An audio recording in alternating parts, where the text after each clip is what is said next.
of the fifth dynasty, and what can we learn about them? What can we learn about the first king of the fifth dynasty? So I want to kind of jump in. I want to thank you so much for joining me. Thank you for joining me on this journey as we kind of walk through the kings of Kemet. We're going to be walking through and talking about various kings of Kemet. Everyone I can talk about, everything I can find. We're going to talk about things that we can share so we can have a really good understanding of ancient Kemet. By the time I finish this series, and there'll be many series that I do, as we talk through and walk through the kings of Kemet, we'll talk about eventually queens of Kemet. We'll talk about religious documents. We'll talk about literature from ancient Kemet. There's so many things we can talk about. And once you do that, you get a chance to kind of step back and learn a lot more about this important culture, this important civilization, this important society, because there's so many things that we learn that just cursory. And there's so many things and parts of ancient Kemetic culture and literature and history that should be a part of our history, should be a part of our regular teachings in terms of what we learn ourselves and what we teach our children. So as I walk through this Kings of Kemet and talk about the literature and talk about various things, hope that you'll stay with me, stay with this journey, and we'll begin to learn more. I think you'll walk away with a lot of information about ancient Kemet and a different view, a view that you never had before. So we're going to talk about it again, and I want to thank you, all those who've kind of joined and those who've been asking for ways to support. I want to thank you, those who've been supporting me and looking at the books that I have on Amazon. These books are available on Amazon. One of them is Religion of the Black Land. And I talk about and review and examine ancient Kemetic documents and tales and literary and theological documents and tales like the Ausarian tale, as well as the Teachings of Ptahhotep and the Victory Stela of Piankhy and the 42 Declarations of Innocence, and things of that nature that I get a chance to talk about in this book. They're really kind of drilling on a Kemetic and a Kushite theology. What did they believe? What were they talking about? And why do we just, talk about them from a cursory sense? But let's look at what they left, because they left a huge amount of information and record about what they believe and what they thought. So I hope you get a chance to check this out on Amazon. 10 Things Your Child Should Know About Reading, Writing, and Math, Stories About Black History and Religion of the Black Land. I hope you get a chance to check it out on Amazon by Danita Smith. I very much appreciate it. So let's talk about Userkaf. Let's talk about the fifth dynasty, right? We're going to talk about that and kind of dig in. What was Userkaf known for? Why do we talk about it? And what can we learn about the fifth dynasty as we kind of jump into this? And as I look into it, I love to write.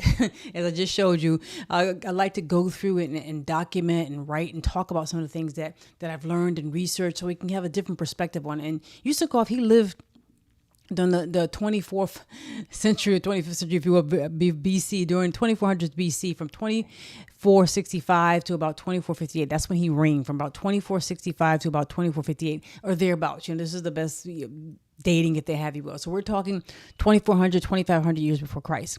And as you know, the fifth dynasty is after the fourth dynasty, and during the fourth dynasty is when you had the Great Pyramid. So you had the pyramids of Khufu and Khafre, which we've talked about, and Menkaure. We've talked about them in their Great Pyramids. And then obviously in the third dynasty, you had the step pyramids of Dozier. So you have several things that have happened from the founding of ancient Kemet to the development, the joining of the two lands, where some folks from Upper Kemet came and took over basically Lower Kemet and joined the two lands. That's according to the documents there. And the first two dynasties, and then you end up having the development of the step pyramid. By the time the Kemet is developed and becomes a political entity in 3100 BC or thereabouts, somewhere around, their writing is already in place, their religious system is already in place, many of their customs are already in place, many of their beliefs are already in place. There's so many, their calendar apparently is already in place. So many things are in place. So many things technically speaking, politically speaking, and religiously speaking are already in place. So as we get to the fifth dynasty, what can the fifth dynasty add, right? What does the fifth dynasty add to ancient Kemetic history and thought and literature and things of that nature? And we get a chance to talk about. So as we talk about, we get a chance to kind of jump into it. As we talk about it, there are a number of things that happen in the fifth dynasty. And one of the things that happened, and Userkaf is the first person to really kind of push this architectural development forward. And that's the development of the Sun Temple. So you find that this is kind of a diagram of a Sun Temple. You find that in the fifth dynasty, although they had pyramids. So we know that in ancient Kemet, in the fourth dynasty, as I mentioned, they had pyramids, like the Great Pyramid of Khufu. And we know that Khafre's pyramid was there. And we know that Menkare's pyramid was there, the grandson of Khufu and the son of Khafre. But the pyramids are not easy to build. The pyramids are significant. They take a whole lot of work with a whole lot of labor. And as ancient Kemet can continue to move on its history, some of its kings did not necessarily build pyramids. Now the kings in the fifth dynasty did have tombs that they rested in that were pyramids. So they still built pyramids for a number of years, for a long period of time. But eventually you would see them kind of move to doing slightly different things religiously and slightly different things when it comes to their tombs. And one of the things that jumps out at you from an ancient Kemetic perspective for the fifth dynasty kings, and particularly Userkaf, you find them venerating Ra. We talked about Khufu, the builder of the Great Pyramid. We talked about Khufu having a really important thing where he is, kind of channeling and talking about the god Khnum, and Khnum protects me. That's the name of Khufu. That's what Khufu's name means. Khnum protects me. Well, his son, Khafre, who would eventually become king as well, starts to talk about Ra, starts to talk my soul is manifesting Ra. And so does his son, Menkaure, start to talk about Ra. So you find that at the end of the fourth dynasty, and as we get into the fifth dynasty, the deity of Ra and the expression of God that is Ra, the expression of God that is life force, that is vitality, becomes front and center. And it's not that, it wasn't, looked at or worshiped or venerated and respected before then. It just becomes even more so. So as we talk about, and I'd love to hear your thoughts about it, because I know there are a lot of people who kind of listen to this who know a lot about, Ra, and a lot about this whole time period and how things were being done in Heliopolis or in Nu. But what was happening during the fifth dynasty, you found them begin to put forth these sun temples. And these temples were, we call them sun temples. They're really temples of Ra. They were temples that were dedicated to Ra. And you find that Userkaf, as well as several kings in the fifth dynasty, build these temples. And they build them, whether they're in the northern part of Kemet, whether they're in Anu, or they're outside of near Abusir. They're building temples to Ra. And it becomes a slightly different challenge and a slightly different thing agriculturally and architecturally that they're doing from an architectural standpoint, because these temples, as you know, the pyramids are huge, right?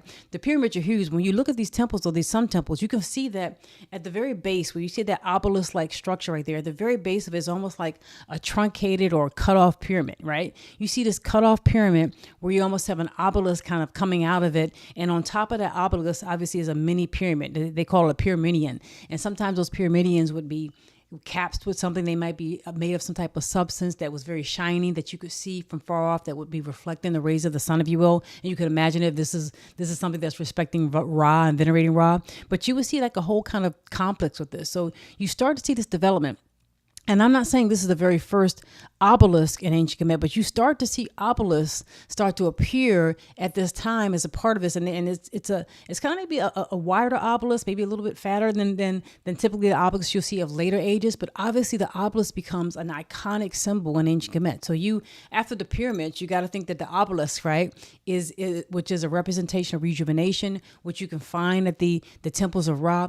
The obelisk is probably the second most, or right up there with the pyramid in terms of iconic symbols from ancient Kemet. You find the obelisk, and you see that here in the fifth dynasty, you start to see that coming forth more, that whole idea of rejuvenation.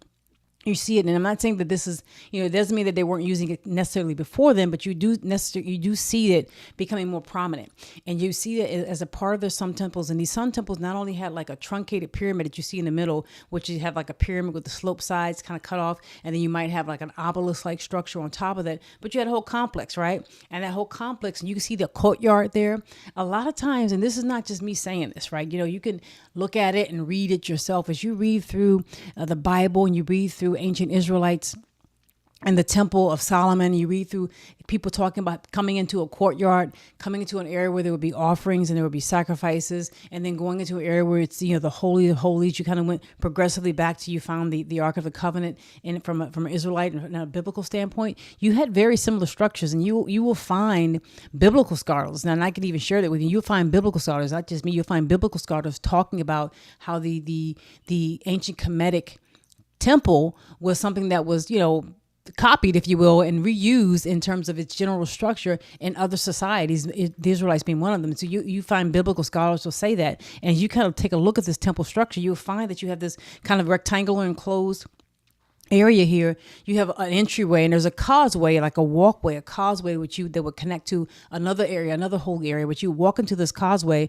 and you have this open area. And a lot of times in ancient Kemet, they would have these Hopper style halls where you have like columns of halls, and you'll see that even more so as you get toward the New Kingdom and these magnificent temples that they built, and temples that they built in Nubia, and things that they built in the Temple of Karnak, right? You start to see these Hopper style halls, but you find that you have an area or you might have a meeting area or a holy area, and you had other areas that priests would attend to. There would be offerings, there would be festivals that would be held, and you see this general structure in terms of temples a lot in ancient kingdoms, if you will. So this idea, this temple of Ra, this idea which was a slightly different architectural take on a temple, was something that was developed in the 5th dynasty, and you can look to Userkaf as the person who helped to do that. He was one of the first people to develop this sun temple and to make this temple on a Ra. So the pyramids themselves would have been a structure that was somewhat honoring Ra because of the idea of the pyramid. But this temple kind of took it to a next level, and not being a tomb and being a temple to Ra outside of Anu, and in a slightly different format being built in other places outside of Anu. So it allows you to see kind of the spread of Ra and the importance of Ra and ancient Kemetic kings who kind of took that on. So as I talk about that and kind of jump into it, I wanted to kind of share a couple things with you, because as you see this gentleman here was actually a priest in the temple of Ra that was built by Userkaf. He was actually a priest in the temple of Ra, was built by Userkaf. So we're going to talk about him and jump into him a little bit in just a minute, but just to kind of give you an idea of the kings of the 5th dynasty, so you can see and have an idea of these people who are building these temples, right, to Ra. So just to give you, Userkaf is the first king of the 5th dynasty. And that's according to Manetho. That's the dynasties and the kind of the categorization, if you will, that we adopt now, because it's easier to talk about it. Not necessarily, they didn't look at themselves as dynasties, that they would have seen themselves as being succession and inheriting God's throne and inheriting the throne of Heru and sitting on the throne in place of God, being Ra's son, right? And you see at this point in time, the son of Ra being a part of one of the 5 titles of ancient Kemetic kings. So not only were they the king of Upper and Lower Kemet, not only were they the Heru or the golden Heru, or the person who's loved of the 2 ladies, they become also the son of Ra. And you see them talk about that a lot during the 5th dynasty. And these kings will take on those names as they kind of move forward. So just to give you an idea of kings of the 5th dynasty, and as I said, we're talking about 2465 BC until 2223. So when you look at these kings, you're seeing Userkaf, you're seeing Sahurehu, which we will talk about tomorrow or very soon. We'll be talking about him. Neferakare, and we talked about these first 3 kings of the 5th dynasty yesterday in the Khufu and the Magician's Tale. So there's an entire tale which we talked about where King Khufu, who was a major king in the 4th dynasty, right? One of the major kings in the 4th dynasty, the builder of the Great Pyramid. There was a tale that came along after this time period, after the 5th dynasty, that came along that talked about Khufu wanting to know stories about magicians, wanting to know things about magical people and people who had powers in ancient Kemet, and there being a powerful man who had spiritual powers come up before King Khufu and tell him about the birth of 3 kings. These kings who would be born, who would take over his throne and would take over the rulers of the land. And King Khufu was at first being kind of upset about that, but the spiritual man told him, hey, your son's going to rule. Don't worry about it. And your son's son will rule, and one more person after them. But eventually the kingdom is going to go to these 3 sets of kings who are being born, who are going to be triplets, born to a woman who is the wife of a priestess of Ra. And they are basically Ra's children, and they will grow up to rule the land. So that was one of the studies. And you think about it, as I think about that, I think about this within the context of Jesus, as we talk about, here's Khufu in this tale talking about, give me some information, you magical man, about, things that are happening with Tahuti. And the man tells him that, your kingdom is going to be ruled by 3 kings, by 3 kings who are going to one day come up and become sons of Ra, who are going to one day come up and take over your throne and take over the rule of Kemet. Some of these similarities, when you read ancient Kemetic literature, you read Sumerian literature, you read a lot of literature, you will find a lot of similarities and themes and things that happen in the Bible. You will see those stories reflected in ancient Kemet. And that's one of the stories that just jump out at me when, Herod is talking to the 3 kings, the 3 wise men, if you were the 3 wise men, and asking them where Jesus will be born and asking them about him. And them having to trick them. So it's just some parallels, some things that jump out at me that are similar that you talk about, and them saying, that Jesus would rise up to take over and be the king in a very spiritual way, in a very important way over Israelite, and be able to rule the world. So it's an interesting kind of parallel there that you find when you talk about Khufu and the magicians and this whole thing about the Ra and Herod. So wanted to share this. So as we talk about that, as I jump into it, I want to also mention King Yusuf's name. So his name, if you will, literally has to do with his soul being powerful. Userkaf is like my soul is powerful, the powerfulness of my soul. And so you start to think about how they are adopting their names and how they are really calling themselves. And as I jump into it, I want to show this man here. This man is Nikau, and this is literally a part of his tomb. And he was a person who was actually a priest and a judge in the temple of Ra, really, in Ra's temple that was made by Userkaf. So we're literally staring at history here. We're literally looking at this and we're staring at history. This is a man who lived in ancient Kemet, some 4,500 years ago, almost 5,000 years ago. And we are looking at his temple and we are looking at him. And this is an image of him on the left. And you see that little slit, that little rectangular slit in beside two images of him. That's a false door. And a lot of ancient Kemetic tombs would have false doors on them, which would be areas where the deceased person was thought to be able to come back to life and come back and enter into the world, if you will. So this is his false door. And you can see scenes of life happening in between there. There's a game that's being played, a famous game that's played with ancient Kemet. And you see offerings and work that's being done. And on the right side, you will see, if you can see on the very far right, that's his wife. And his wife was a priestess of Heteru. So she was a priestess of Hathor, called Hathor. She was a priestess of Heteru. So this is literally like part of their tomb. This is literally, you're looking at their tomb and their and the settings for this man and wife, both of them being priestess and priest, both of them serving and venerating Ra and venerating Heteru. And you can see here, as you look on the right-hand side, this is her false door. So this is the false door of the wife. And it just kind of give you a little bit an idea. Her name was Sekhem Hathor. And so Hathor is the Greek Hellenized name for Heteru. So Heteru is the house of Heru.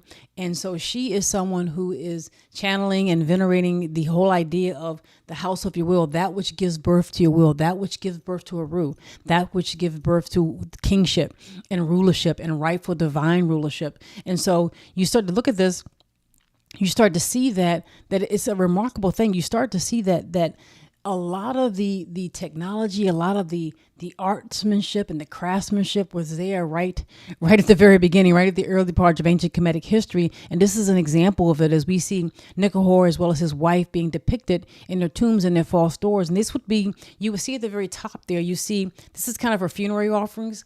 A lot of times, and we'll show more, I'll show you more of this. There are a lot of times people who passed away in ancient Kemet, in their tombs, there will be these depictions. And sometimes they were on Stela, which is just kind of a rock cut document, if you will, a rock cut monument that depicts that person, and it depicts the offerings that are being brought to them on behalf of maybe their family members or people that they may know, or maybe a priest or something of that nature. And it'll show the types of things that will be brought to them and the types of things that they want to be brought to them in the afterlife, whether it's food and an oxen or a lot of vegetables and prayers being made to them. So you find these stone slabs, and you'll find people being shown, giving things and being remembered by their family, and that will become a part of their tomb. So this slab right here is her offering slab, or offering stela for his wife, Sekhem Hathor, Heteru, and this is her false door. His offering stela has been lost, so we don't know where his offering stela is not there. But you can see actually a recreation. This is their tomb, and you can find it at the Metropolitan Museum. You can see their tomb. It becomes a remarkable part as you start to understand the significance of worship, the significance of family, the significance of that connection together, and the fact that we can actually take a look at and see somebody whose tomb, who actually lived, who actually was alive during Userkaf's time. He was a servant, he was a priest and a judge. So priests also have responsibilities. A lot of times, if you were an official in ancient Kemet, you didn't do just one job. So we're not talking like it had billions and billions of people, years and years ago. We have a lot more population now, but not like billions and billions of people. A lot less people. And a lot of times, if you had a job, if you were an official, you did more than one thing. So as a priest, you might also judge. You might also decide disputes that would come in the area within which you had control or you had influence. If you were an official, like a governor, if you will, or some type of visor or mayor, you might also be a judge. You might also collect taxes. You might also do some type of sensory work. You might also even lead an army. You may have to go to war. You may have to fight. So a lot of times you had different things you had to do. So we're taking a look at and part of his tomb and his wife's tomb, where you can just see the fine workmanship there, and the things and the scenes that were depicted. And offering and remembering deceased was a very important part of it. Remembering the person who was deceased was a very important part of it. So as we take a look at a Userkaf, and we begin to understand that the whole idea of the temples, and the whole idea of the architecture that went along with venerating Ra, and we saw the names of some of the kings from the fifth dynasty, you start to see that this is obviously significant. And it's not that they didn't have pyramids. So I want to make that point clear as well. So they built temples in honor of Ra, and a lot of the people, the kings in the fifth dynasty, adapted the whole title, one of their titles as son of Ra, and had Ra in their names, either in their given name, a lot of times in their birth name, because they were associated with Ra, or names that they adapted. But you also found that they still had pyramids. So they were still at this point in time being buried in their tombs in pyramid structures and pyramid-like structures. And some of those structures are still standing. Some of those structures are, challenged because it's been thousands of years. And it's just amazing how the ones at Giza are still standing in relatively, good shape, given how long ago they were built. But it gives you an idea that the worship kind of moved forward, and being able to see someone who actually worshiped, who actually who actually believed in Ra and worshiped Ra and worship at this temple of the first king of the fifth dynasty is an amazing thing. So I'd love to hear your thoughts and things you might share. Please say that. So thank you so much. I appreciate it, Zoltan Magnific. God bless you. I appreciate it. Thank you so much. I appreciate it. And, so people, and the thing about it, when you're making comments in the comments, I think you should manifest ma'at. You should want to be nice and treat people how you want to be treated. So you should look at manifesting some manners, if you will, and being able to do some things. So I very much appreciate that. So God bless you. I'd love to hear your thoughts about it. If you have other comments and things you want to talk about with respect to the idea of Ra and the emergence of Ra and the worship of Ra in the fifth dynasty. I know there are a lot of people here who have a lot of important things to say with respect to this. We're going to do more. So we're going to talk about ancient Kemet. We're going to talk about Sahu Re. We're going to talk about kings of the fifth dynasty and be able to change. There you go, Soldier. There you go. Amen. Because at the end of the day, it's very funny. We ought to be able to not just talk about Ma'at, but manifest it. And so just as if you were in any situation, you could have differences of opinion. You could have things that you talk about, but you want to be able to, and that's the whole idea for this, because if we come together, we're going to come together with different ideas, and I think about this gentleman who we're talking about from ancient Kemet, this gentleman who was a priest, right? A priest who's doing nothing but trying to serve God. And sometimes when you serve God, you're going to get pushback. Sometimes when you serve God, you're going to get people who disagree with you. And people who are disagreeable, right? So we can disagree, but we shouldn't be disagreeable. People are going to disagree with you, even when you're serving God, even when you're talking about nice things. But that's the way it is. And at the end of the day, God wins. At the end of the day, nicety wins. At the end of the day, these things prevail. So I thank you so much for joining me. I love to hear your comments down below. God bless you.